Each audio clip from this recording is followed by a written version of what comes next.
ইংরেজি তারিখ 14 ফেব্রুয়ারি, আবার আরবি তারিখ 14 শাবান। 14 তারিখে বাংলাদেশের কিছু মানুষ কিছু মিডিয়ার মাধ্যমে, মিডিয়ার কারণে, খায়সাতের কারণে ভ্যালেন্টাইন ডে বা ভালোবাসা দিবস তারা পালন করে।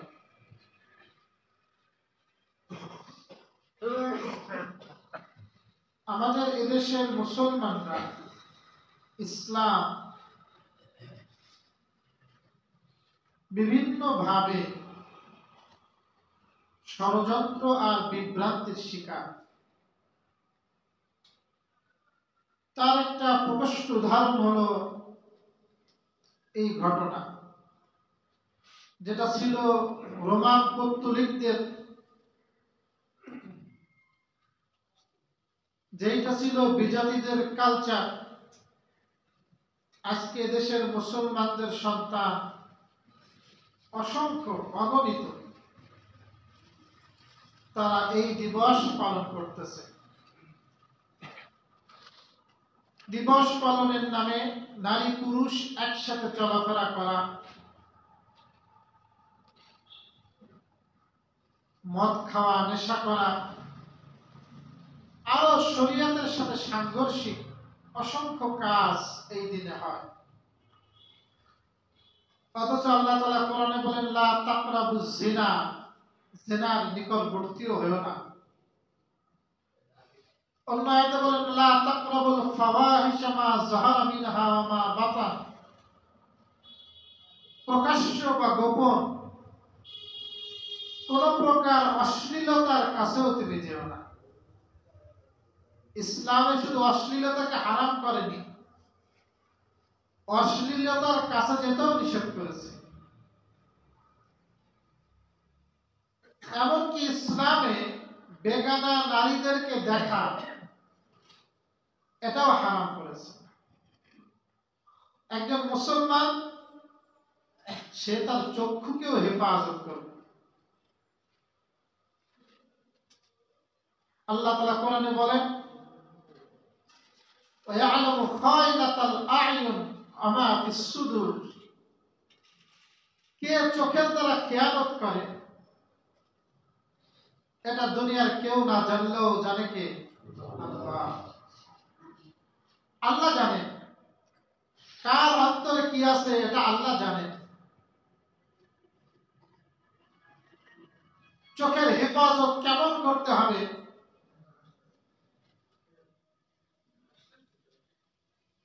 নবী মুসা আলাইহিস সালাতু ওয়াস সালাম আমাদেরকে শিক্ষা দিয়েছেন। যখন তিনি ছিলেন অত্যন্ত অসহায় অবস্থায়, ক্ষুধার্ত, 3 দিন ধরে অভুক্ত, কোন জায়গা নাই থাকা, নিজের দেশ মিশর ছেড়ে চলে গেছেন মাদিয়ানে। আল্লাহর কাছে দোয়া করেছেন, রব্বি লিমা আনজালতা ইলাইয়া মিন খাইরিন ফাকির, আল্লাহ তুমি আমার উপরে যা নাজিল করবা, আমাকে যা দিবা, আমি তার মুখাপেক্ষী। রিজিকের সংকট হইলে এটা পড়লে আল্লাহ রিজিকের সংকট দূর করেন। এর মধ্যে শিক্ষা আছে, চাইতে হবে আল্লাহর কাছে। নবী মুসা চেয়েছেন আল্লাহর কাছে। ওই অবস্থা আল্লাহ পাক তাকে রক্ষা করেছিলেন হযরত শুআয়ব আলাইহিস সালামের মেয়ের মাধ্যমে। শুআয়ব আলাইহিস সালামের মেয়ে যখন সফুরা আসলেন তাকে ডাকতে, আসেন আব্বা ডাকছে, কিছু মেহমানদারি করবে আপনাকে। রাস্তা দেখায় আগে আগে হাঁটতেছে সফুরা, আর পিছে মুসা আলাইহিস সালাম।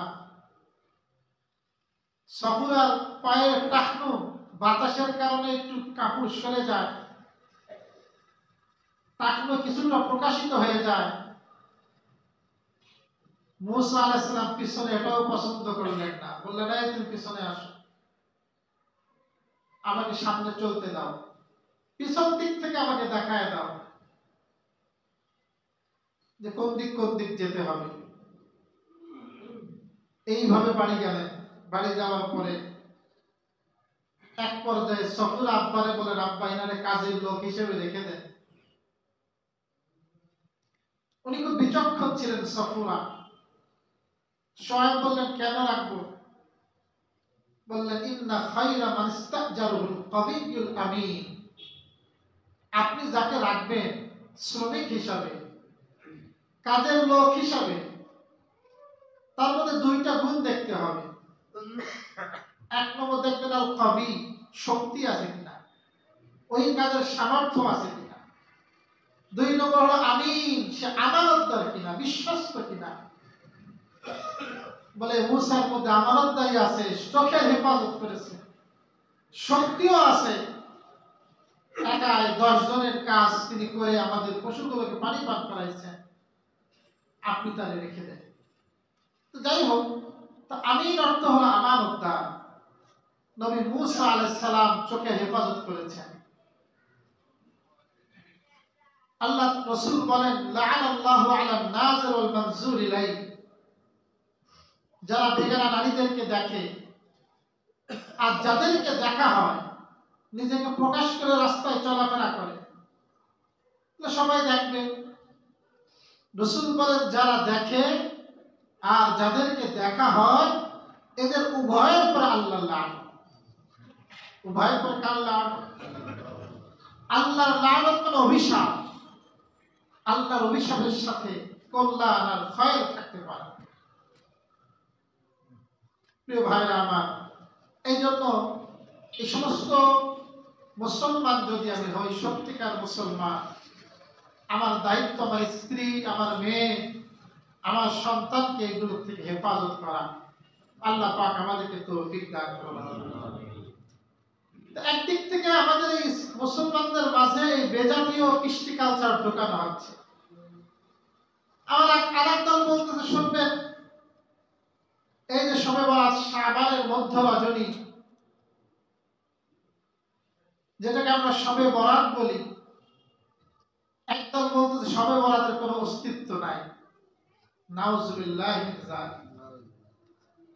অথচ সহিহ 20টার উপরে হাদিস আছে, হাদিসের কিতাবে 20টার উপরে হাদিস আছে, যে হাদিসগুলোর মধ্যে শবে বরাতের ফজিলত এটা প্রমাণিত, আমল প্রমাণিত। এখন আমাদের কিছু মানুষ টেলিভিশন আর মোবাইলকে বানাইছে তাদের ধর্মকর্মের মানদণ্ড, সেখান থেকে বক্তব্য গ্রহণ করে, সেইটাই মনে করে চূড়ান্ত ফয়সালা। টেলিভিশনে বিভিন্ন বক্তব্য আসে, কেন কোনো আলেম বক্তব্য দিচ্ছে উমরাতুল কাজা, উমরি কাজা বলে কিছু নাই। উমরি কাজা মানে আপনার যদি কোনো নামাজ কাজা হয়ে যায়, ওই নামাজের কাজা আদায় করা লাগবে না। লাগবে না? লাগবে না। সহিহ বুখারীর হাদিস, রাসূল সাল্লাল্লাহু আলাইহি ওয়াসাল্লাম খান্দকের যুদ্ধে 4 ওয়াক্ত নামাজ কাজা হয়েছিল। আরো একটা যুদ্ধে রাসূলের ফজরের নামাজ কাজা হয়েছিল। রাসূল আযান সহকারে ওই কাজা নামাজ আদায় করেছিলেন। এটা সহিহ বুখারীর বর্ণনা। কিন্তু তারা বলতেছে না, নফল পড়বা, কাজা পড়া যাবে না। প্রিয় ভাইরা আমার, এই যে চূড়ান্ত সিদ্ধান্ত আপনার টেলিভিশনকে বানালে হবে না। আমরা নামাজের মধ্যে মাগরিবের আমরা সমস্ত নামাজে জোরে কিরাত যখন পড়া হয়, সূরা ফাতিহার শেষে আমরা আমিন পড়ি। কি পড়ি? এই আমিনটা পড়তে হয় আস্তে। তিরমিজি শরীফের হাদিস, ওয়াইল ইবনে হুজুর থেকে বর্ণিত, উনি বলেন, আমি রাসূলুল্লাহ সাল্লাল্লাহু আলাইহি ওয়াসাল্লাম পিছনে নামাজ পড়লাম। ফালাম্মা ক্বারা গায়রিল মাগদুবি আলাইহিম ওয়ালাদ-দাল্লিন ক্বালা আমিন ওয়া আহফা বিহা সাওতাহু। রাসূল ওয়ালাদ-দাল্লিন পড়ার পরে আমিন পড়লেন এবং তার আওয়াজকে নিচু করলেন, আস্তে আমিন পড়লেন। আমি পড়তাই কিভাবে? এই কয়েকদিন মাগরিবের নামাজে আমার ওলাদ দলিল কয় মুশকিল হয়ে গেছে। দুই একজন কোরআন থেকে আসছে, ছেলেমেয়ে তো বোঝে না, এবার আমরা পড়ে ওর দেখা থেকে আরেকজন পড়ে। এই জন্য আমি আস্তে পড়তে হবে, আস্তে পড়াই রাসূলের অধিকাংশ আমল। দুই একটা হাদিসে জোরের হাদিস আসছে, আমি যে পড়তে হয় এটা শিক্ষা দেওয়ার জন্য। কিসের জন্য? শিক্ষা দেওয়ার জন্য ছিল। যেমন কোন কোন হাদিস নাসাই শরীফ হাদিস আসছে, রাসূল যোহরের নামাজের কিরাত জোরে পড়ছেন। আমরা কি জোরে পড়ি? না। সাহাবী শুনছেন জোরে তেলাওয়াত। উদ্দেশ্য ছিল যে যোহরের নামাজে সূরা মিলাতে হয়, এটা রাসূল শিখাইছেন, এটা ব্যতিক্রম শোনানোর জন্য। তো আমি যে হাদিসে জোরে আসছে এটা শেখানোর জন্য ছিল। তো যাই হোক, একটা কিছু মোবাইলে পাইলে সেটা চূড়ান্ত না মনে করা। এর বিরুদ্ধেও দলিল থাকতে পারে, সেই দলিলটাও শক্তিশালী হতে পারে। তো আমি আজকে আপনাদেরকে এই শবে বরাত সম্পর্কে কিছু শোনাবো। আজকে 14 তারিখ শাবানে, আজকে যে রাত আসতেছে এইটাকে বলা হয় শবে বরাত। আমরা বলি আর যেটা হাদিসের শব্দ না, সব ফার্সি শব্দ। সব মানে রাত, বরাত মানে মুক্তি। তো শবে বরাত মানে মুক্তির রাত। অনেকে বলে লাইলাতুল বারাত মানে মুক্তির রাত, লাইলা মানে রাত। তবে হাদিসের শব্দ ভিন্ন। হাদিসে আসছে হলো লাইলাতুন নিসফি মিন শাবান, লাইলাতুন নিসফি মিন শাবান, শাবানের মধ্য রজনী। যেমন আমরা বলি হলো নামাজ, কিন্তু হাদিসের মূল শব্দ হলো সালাত, কোরআনের শব্দ হলো সালাত। ওইটাই বলা বেশি ভালো। আপনি যদি ভিন্ন শব্দ বলেন এটা জায়েজ। হাদিসের শব্দ হলো লাইলাতুন নিসফি মিন শাবান, বা বাংলা অর্থ হলো শাবানের মধ্য রজনী। এইটাকে আমরা বলি আমাদের ভাষায় শবে বরাত বা লাইলাতুল বারাত। আরো কিছু নাম আছে শব্দের হাদিসের মধ্যে। এই রাতের আরেকটা নাম আছে লাইলাতুল ইজাবা। এই রাতকে কি বলা হয়? লাইলাতুল ইজাবা, দোয়া কবুলের রাত। আল্লাহর কাছে ডাকলে সেই ডাকে সাড়া দেওয়ার রাত। এক হাদিসের মধ্যে আসছে 5 রাত এমন আছে যে 5 রজনীতে বান্দা আল্লাহর কাছে যে দোয়া করে, আল্লাহ তাআলা সেই দোয়াকে কবুল করে নেন। সুবহানাল্লাহ। তার মধ্যে 2 রাত হলো 2 ঈদের রাত। 2 ঈদের রাতের দোয়া আল্লাহ পছন্দ করে। 3 নম্বর হলো জুমার রাত। জুমার রাত, বৃহস্পতিবার দিবগত রাত, ওটাকে বলে জুমার রাত। 4 নম্বর রজবের প্রথম রাত, যেদিন রজবের চাঁদ উঠবে ওই রাত। আর 5 নম্বর হলো এই লাইলাতুল বারাত, এই বারাতের রাত। এর আরেকটা নাম হলো লাইলাতুল ইজাবা। এর আরেকটা নাম আছে লাইলাতুল ঈদুল মালাইকা, ফেরেশতাদের ঈদের রাত। ফেরেশতাদের, আমরা যেমন ঈদ পালন করি 2টা, ফেরেশতাদেরও ঈদ আছে 2টা। আমাদের ঈদ হলো দিনে, যেহেতু আমরা রাতে ঘুমাই, আর ফেরেশতাদের যেহেতু ঘুম নাই, ওরা ঈদ পালন করে রাতে। ওদের 2 ঈদ হলো এই বরাতের রাত, শবে বরাত, আর একটা হলো শবে কদর, আর একটা হলো শবে কদর। তো প্রিয় ভাইরা আমার, আমি আপনাদেরকে 2টা হাদিস শোনাবো এর আমল বোঝানোর জন্য। তার প্রথম হাদিসটা হলো ইবনে মাজাহ শরীফের হাদিস, 1388 নম্বর হাদিস। হযরত আলী রাদিয়াল্লাহু তাআলা আনহু থেকে বর্ণিত। তিনি বলেন, রাসূল করিম সাল্লাল্লাহু আলাইহি ওয়াসাল্লাম বলেন, ইযা কানা লাইলাতুন নিসফি মিন শাবান ফাকুমু লাইলাহা ওয়াসুমু নাহারাহা। নবীজি বলেন, যখন লাইলাতুন নিসফি মিন শাবান হবে, শাবানের মধ্য রজনী হবে, তখন তোমরা তোমার প্রথম কাজ ফাকুমু লাইলাহা, ওই রাতে ইবাদত বন্দেগী করো। ভাই ওখানে বসি, ভাই ভিতরে জায়গা নেই, ডিঙায় না আসে। ডিঙে আসবে।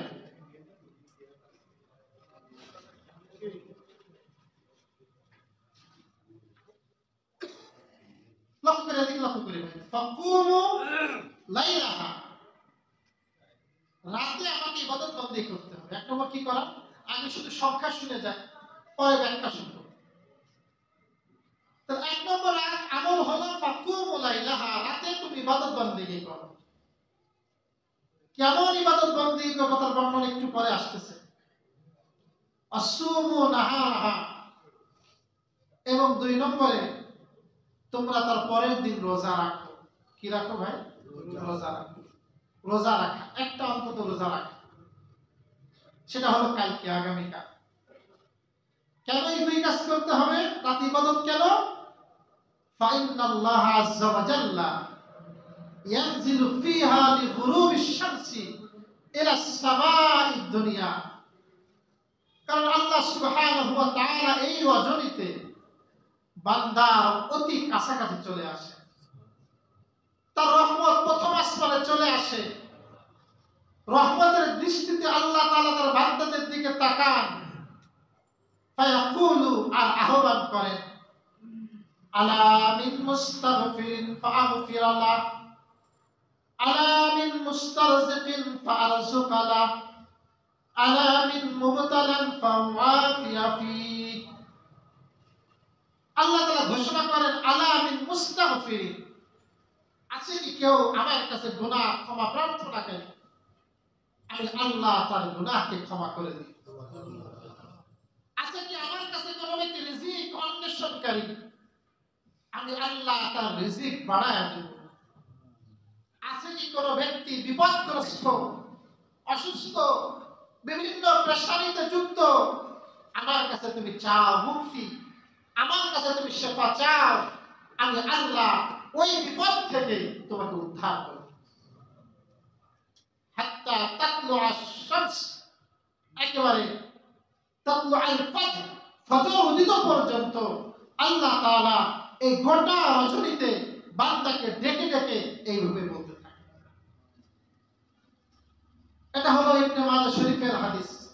ইবনে মাজাহ শরীফের আরেকটা হাদিস সম্পর্কে বাইহাকি শরীফ, ইমাম বাইহাকি এর বিখ্যাত হাদিসের কিতাবের নাম শুআবুল ঈমান। এই কিতাবের 3556 নম্বর হাদিস। হাদিসটা খুব লম্বা।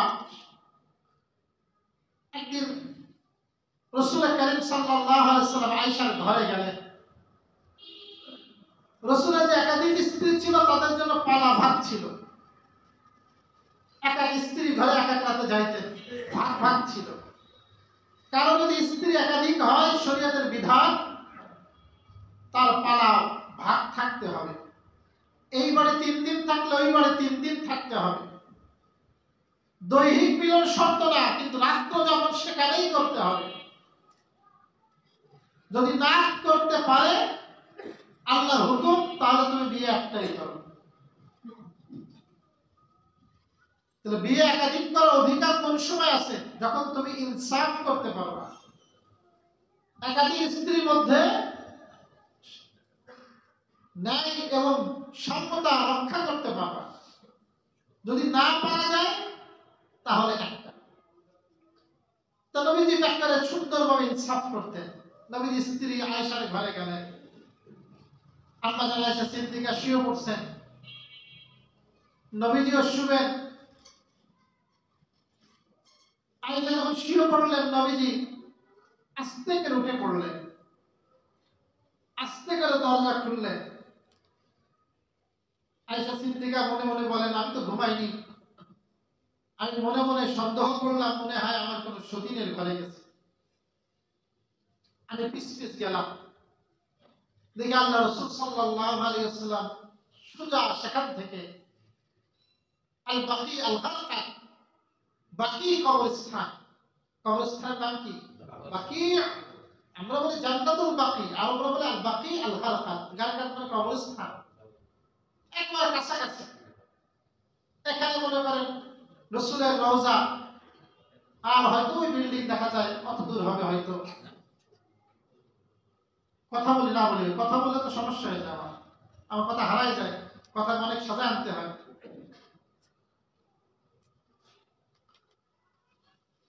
তো যেভাবে বলতেছিলাম যে আল্লাহ রাসূল সাল্লাল্লাহু আলাইহি ওয়াসাল্লাম ওখানে চলে গেছেন, আয়েশা রাদিয়াল্লাহু তাআলা আনহাও পিছপিছ গেছেন।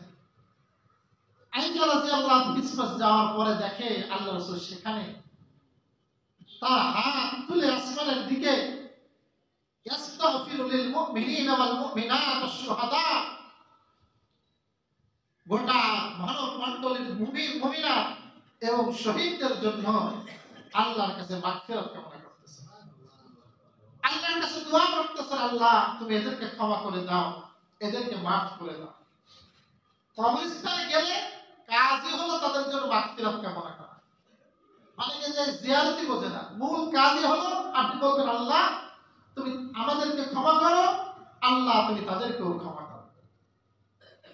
আল্লাহ আমরাও তোমার কাছে ক্ষমা চাই, আল্লাহ এখানে যারা আছে শুয়ে আল্লাহ তুমি তাদেরকেও ক্ষমা করে দাও, এদেরকেও মাগফিরাত করে দাও। আয়েশা সিদ্দিকা বলেন আমি দৌড়ে চলে আসলাম, আমার ঘরে ঢুকলাম, রাসূল পিছু পিছু আসলেন, আমি আমার বিছানায় শুয়ে পড়লাম, আমার শ্বাস দ্রুত আসার কারণে ওঠানামা করতেছিল। রাসূল বুঝতে পারলেন, নবীজি বললেন কি ব্যাপার আয়েশা তুমি এখানে কেন, এইভাবে তুমি শ্বাস ছাড়তেছো কেন? আয়েশা সিদ্দিকা রাদিয়াল্লাহু সত্য কথা বললেন, ইয়া রাসূলুল্লাহ আমি আপনার পিছ পিছ গিয়েছিলাম,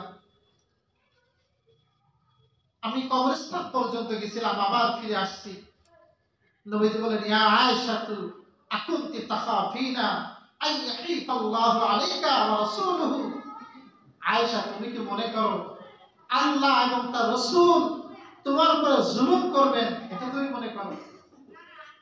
আমি তো অন্য কোথাও যাইনি, আমি তো গেছিলাম আর এক কাজে। এরপর রাসূল বললেন ক্বালা আতানি জিবরিল আলাইহিস সালাম ফাকালা হাযিহি লাইলা লাইলাতুন নিসফি মিন শাবান, আজকের এই রাত হলো লাইলাতুন নিসফি মিন শাবান, শবে বরাত। এই রাত কোন রাত? শবে বরাত। রাসূলকে বলা হলো আল্লাহু আযজা ওয়া জাল্লা ফিহা ওয়া তাকাউ মিনান নার, এই দিনে আল্লাহ সুবহানাহু ওয়া তাআলা অসংখ্য মানুষকে জাহান্নাম থেকে মুক্তি দান করেন। সুবহানাল্লাহ। জাহান্নাম থেকে মুক্তি দান করার কত পরিমাণ? বিআদাদি শারি গানামি কালবিন, বনু কালব একটা গোত্রই জামানা, ওরা ছাগল পোষত, আরব সবাই ছাগল পোষত, ওরা বেশি পোষত। নবী বলেন বনু কালবের যত ছাগল আছে, এই ছাগলের যত পশম আছে, বলে এর থেকেও বেশি সংখ্যক মানুষকে আল্লাহ পাক এই রজনীতে জাহান্নাম থেকে মুক্তি দান করেন। এই রাত আল্লাহ পাক মুক্তি দেওয়ার রাত, এই জন্যই বলা হয় লাইলাতুল বারাত, মুক্তির রাত। তবে এই মুক্তির রজনীতে লা ইয়ানজুরুল্লাহ ফিহা, আল্লাহ পাক এক শ্রেণীর মানুষ আছে, এখানে 6 শ্রেণী বলছে। ইবনে মাজার হাদিসের মধ্যে 2 শ্রেণীর কথা আসছে, আর আমি যেহেতু বাইহাকি থেকে বর্ণনা করতেছি, এখানে 6 শ্রেণী। বলে এই দিনেও এই রজনীতেও আল্লাহ তাআলা এই 6 শ্রেণীর ব্যক্তিদের দিকে নজর করেন না, এদেরকে ক্ষমা করেন না। ইয়াগফিরু লিজামিই খালকিহি, সবাইকে ক্ষমা করেন, কিন্তু এই 6 শ্রেণীকে এই রজনীতে মাফ করেন। কয় শ্রেণী? 1 নম্বরে ইলা মুশরিকিন, যারা শিরক করে, যারা কি করে, যারা বিভিন্ন কথার মাধ্যমে কাজের মাধ্যমে আল্লাহর নামের সাথে আল্লাহর সাথে একত্ববাদের সাথে শিরক করেন, আল্লাহ এদেরকে কি করেন না, ক্ষমা করেন। মুশরিক যে আল্লাহর সাথে অন্য কেউ রব রূপে মানে, আর একত্ববাদী কাকে বলে? যে একমাত্র আল্লাহকে রব রূপে মানে। একত্ববাদ মানে তাওহীদ পন্থী। কি পন্থী? বিভিন্ন লেখা তাওহীদি জনতা। তাওহীদি জনতা মানে কি? যারা একত্ববাদী, এক আল্লাহ বিশ্বাসী, এমন জনতাকেই বলে তাওহীদি জনতা। অনেক তাওহীদি জনতা বলে কি রে, কি সাত আসমান থেকে নামিয়ে আসতে করে ফেরেশতার দল? না রে ভাই, যারা কিসে বিশ্বাসী? এক আল্লাহ বিশ্বাসী, এদেরকেই তাওহীদি জনতা বলে, এরাই তাওহীদ। তো যারা মুশরিক, এদেরকে আল্লাহ পাক ক্ষমা করেন না। ওয়ালা ইলা মুশাহিন, 2 নম্বর যারা মুশাহিন, যারা বিদ্বেষ পোষণকারী, যারা অন্তরে বিদ্বেষ রাখে, হিংসা রাখে, এরকম হিংসা বিদ্বেষকারী ব্যক্তিকে আল্লাহ সুবহানাহু ওয়া তাআলা এরকম মুবারক রজনীতেও মাফ করেন না। মুসলমানদের অন্তর হবে হিংসা বিদ্বেষ থেকে মুক্ত। আল্লাহ সুবহানাহু ওয়া তাআলা দরবারে বান্দার প্রতিদিন সোমবার আর বৃহস্পতিবার আমল পেশ করা হয়। আল্লাহ রাব্বুল আলামিনের ওই দরবারে যখন পেশ করা হয়, ওই মুশাহিদ যে হিংসু অন্তরে হিংসা লালন করে, ওই ব্যক্তির আমল আল্লাহ পাক কবুল করেন না, বলে যায় ফেরত দাও, ওর অন্তরকে পরিষ্কার করে আসুন, তারপর কথা গ্রহণ করা হবে। দুই নম্বর হলো মুশাহিদ। তিন নম্বর ওয়ালা ইলা কাতি রহিমিন, যারা আত্মীয়তা সম্পর্ক ছিন্নকারী, এদেরকে আল্লাহ পাক এই রজনীতে মাফ করেন না। চার নম্বর ওয়ালা ইলা মুসবিলিন, যারা টাকনুর নিচে কাপড় পরে, টাকনুর নিচে লুঙ্গি পরে, পায়জামা পরে, প্যান্ট পরে, এদেরকে আল্লাহ পাক এই রজনীতে পছন্দ করেন না, মাফ করেন না। মুসবিল এটা হলো অহংকারের আলামত, দাম্ভিকতার আলামত। প্রত্যেকটা মানুষ হবে তোর নবীর সুন্নাত অনুসরণকারী। বলে আমার সমস্যাটা কি, আমার কাপড় আছে বেশি দিলাম না, আপনাকে আমাকে আল্লাহ পাক মন চাইতেন দেখে দেন। আল্লাহ পাক আমার আপনার জন্য কিছু নিয়ম নীতি দিয়ে দিয়েছে, আদর্শ দিয়ে দিয়েছে, আমাকে সে আদর্শ ফলো করতে হবে, সে আদর্শ মানতে হবে। কত মানুষ দেখবেন যুগের পরে যুগ নামাজ পড়ে, নামাজ যুগের পরে যুগ পড়ে, কতবার এই হাদিস আলেম ওলামার মুখে শুনছে যে টাকনুর নিচে কাপড় পরিধান করা হারাম, আল্লাহ তাআলা এদেরকে পছন্দ করেন না। কিয়ামতের ময়দানে আল্লাহ পাক তিরমিজির হাদিস, মুসলিম শরীফের হাদিস, লা ইকাল্লিমুহুমুল্লাহ ওয়া লা ইউযাক্কিহিম ওয়া লা ইয়ানজুরু ইলাইহিম, এদের সাথে কথা বলবেন না, এদের দিকে তাকাবেন না, এদেরকে গুনাহ থেকে পবিত্র করবেন না। এত শক্ত শক্ত ভাষা, তারপরে দেখবেন টাকনুর নিচে কাপড় পরে। এর কারণ আজকে আমরা আমাদের অন্তরকে এই নফসের খোদা বানাইছি। নফস কি বলে এইটাই আমার, কে বললো কোরআনের কথা, কে হাদিসের কথা, এর গুরুত্ব আমাদের নাই। প্রিয় ভাই, আল্লাহর কাছে আমাকে যেতে হবে, নবীর কাছে আমার হাউজে কাউসারে পানি পান করতে হবে। নবীজি তো আমার হাউজে কাউসার থেকে সহকাল সহকাল বলে তাড়িয়ে দিবেন একদল ব্যক্তিকে, আর বলবে যাও দূর হয়ে যাও, আমার আদর্শ তুমি পরিবর্তন করছিলা, তোমার জায়গা এখানে নাই। তো চাই নম্বর মুসলিম। ৫ নম্বর ওয়ালা ইলা আকিল লিওয়ালিদাই, যারা পিতামাতা অবাধ্য সন্তান, পিতামাতা অবাধ্য সন্তান, এদেরকে আল্লাহ পাক এই রাতে ক্ষমা করেন না। আমি বহুত ভালো মানুষ, নামাজ পড়ে, কিন্তু পিতামাতা আপনার পরে নারাজ, তাদের খেদমত করেন না, তাদের সেবা করেন না, তাদের যত্ন করেন না, তাদের প্রয়োজন আপনার সামর্থ্য অনুপাতে পূরণ করেন না। আপনার সামর্থ্য আছে তাদের চিকিৎসা করা, আপনি চিকিৎসা করেন না, আপনি দায়ী হয়ে যাবেন আল্লাহর কাছে। মা বাপ যখন বয়স হয় তখন একটু চিকিৎসা চায়, ট্রিটমেন্ট চায়, যে আমার ডাক্তার দেখানো হোক, ভালো ওষুধের ব্যবস্থা করা হোক, এটা আপনাকে দেখাতে হবে আপনার যদি সামর্থ্য থাকে। আর পঞ্চম ৬ষ্ঠ নম্বর ওয়ালা ইলা মুদমিনিল খামর, যারা নেশা করে, এই নেশা করে যারা, এদেরকেও আল্লাহ পাক এই রজনীতে মাফ করেন না। নেশা ইসলামের জঘন্য খারাপ, উম্মুল খাবায়েস, সব পাপের মূল হলো নেশা।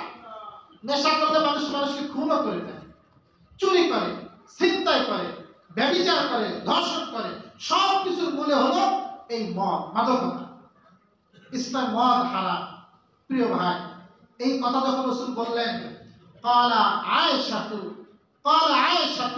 আতাযানিনি লি ফি কিয়ামি হাযিহিল লাইলা, নবীজি বললেন, আয়েশা, তাহলে তুমি কি আজকে রাত যেহেতু মুবারক রাত, আল্লাহ পাক তার বান্দাদেরকে ক্ষমা করে দেন, আমাকে এই রাত্রে ইবাদত করার কি তুমি অনুমতি দিবে? কার কাছে অনুমতি চায়? স্ত্রীর কাছে। তো ইবাদত করার জন্য কি অনুমতি লাগে? লক্ষ্য করেন, আসলে রাসূল তো প্রতি রাত্রে ইবাদত করতেন, প্রতি রাত্রে রাসূল তাহাজ্জুদ পড়তেন। রাসূল তো এমন তাহাজ্জুদ পড়তেন, আম্মা আয়েশা বলেন নবীজির পা মুবারক ফুলে যাইত, রাসূলের পা মুবারক লম্বা সময় সিজদায় পড়ে থাকতেন, লম্বা সময় রুকুতে থাকতেন, লম্বা সময় দাঁড়িয়ে থাকতেন। সেই নবী এখন আবার অনুমতি চাচ্ছে কেন? এর কারণ হলো প্রতিদিনের আমল হলো নবীজি স্ত্রীর হক আদায় করে, আবার আল্লাহর জন্য ইবাদত বন্দেগীও করে, আবার নিজে কিছু ঘুমায়ও। রাসূল রাতকে 3 ভাগে ভাগ করছে, স্ত্রীর সাথে কিছু কথাবার্তাও বলে, তাকেও কিছু সময় দেয়, আবার কিছু ঘুমায়, আবার কিছু ইবাদত বন্দেগী করে। নবীজির সাধারণ নিয়ম ছিল এইটা।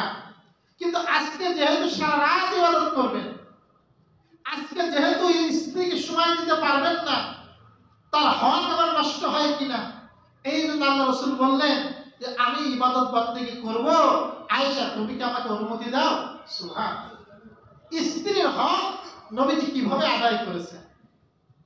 আয়েশা সিদ্দিকা বললেন, ইয়া রাসূলুল্লাহ বিআবি আনতা ওয়া উম্মি, আমার মা বাবা আপনার জন্য উৎসর্গ হোক, কুরবান হোক, না আমি খুশি আছি, ইয়া রাসূলুল্লাহ আপনি ইবাদত বন্দেগী করেন।